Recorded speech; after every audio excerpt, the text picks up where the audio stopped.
Disclaimer: this podcast is for informational and educational purposes only. It is not medical advice, and nothing discussed should replace the guidance of a qualified healthcare professional. Always consult your doctor or medical provider before starting, stopping, or changing any supplement, peptide, or treatment plan.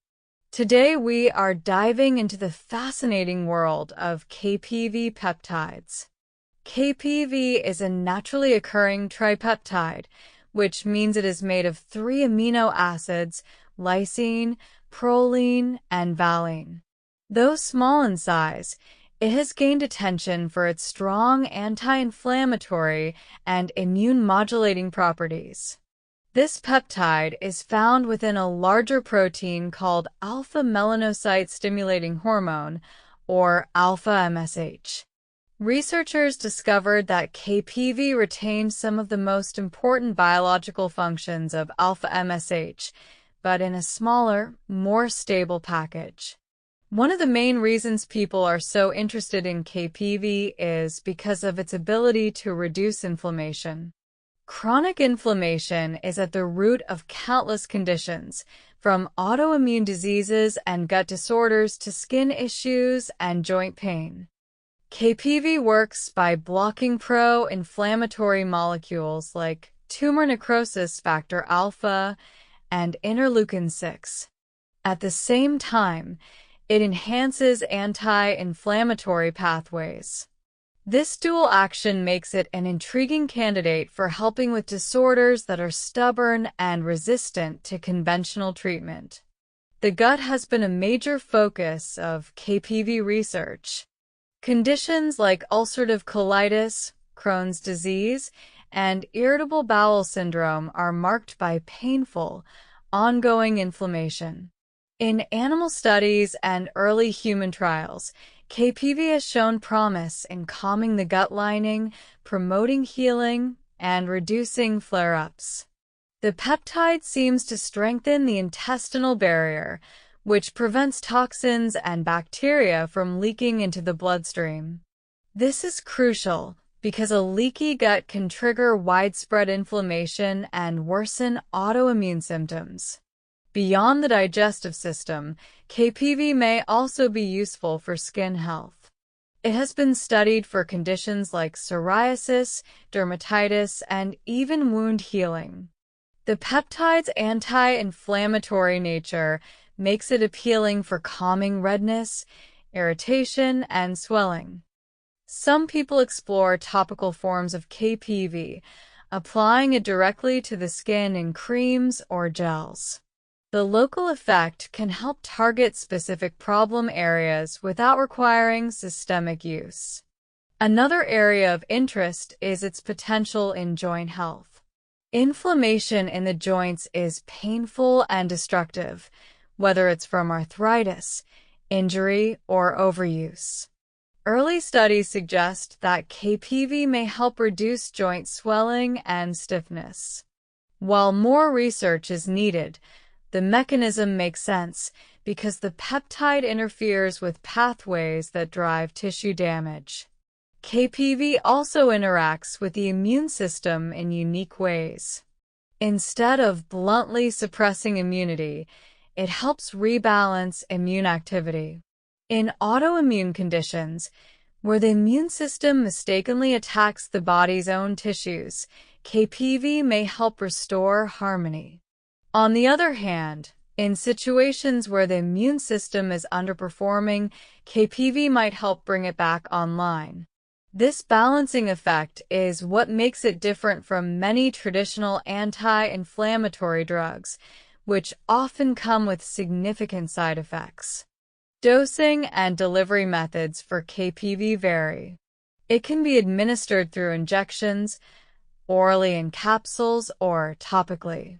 Each route of administration has its own advantages and limitations. Oral dosing is convenient, but some peptides struggle with absorption in the gut.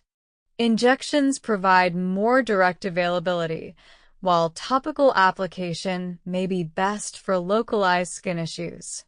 Researchers are still exploring the most effective methods, and optimal dosing guidelines are not yet firmly established. As with many peptides, safety and long-term effects are still being studied. KPV is naturally derived, which suggests it may have a favorable safety profile, but it is still important to proceed cautiously. Because it influences immune function, people with certain health conditions should be especially careful and work closely with medical providers. The potential benefits of KPV are exciting, but it is not a miracle cure.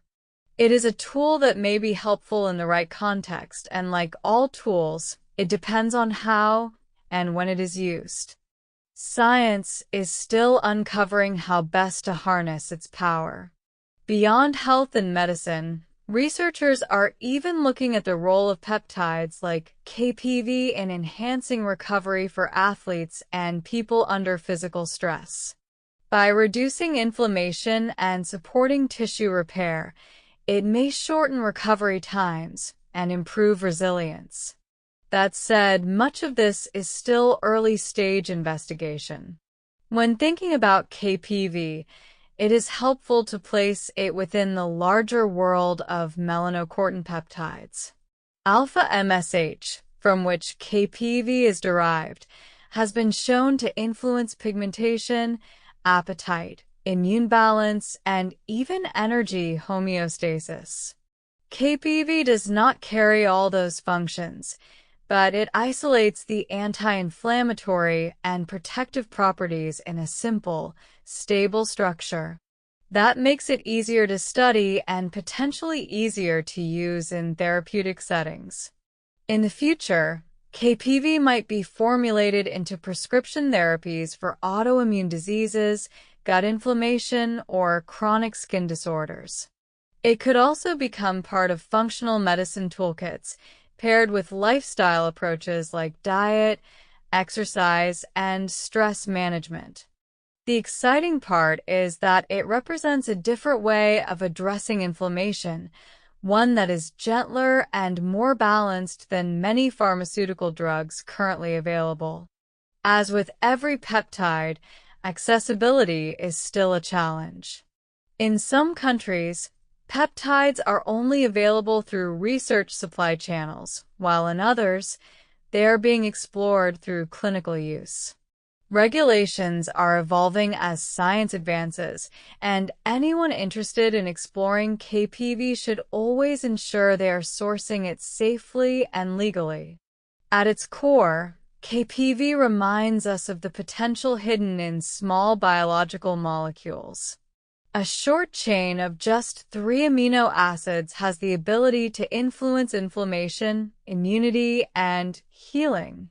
That is the beauty of peptide science. Disclaimer: this content is not medical advice and is only for educational purposes. Always consult a licensed healthcare provider before considering peptides or supplements of any kind. Thanks for listening, keep learning, and stay curious.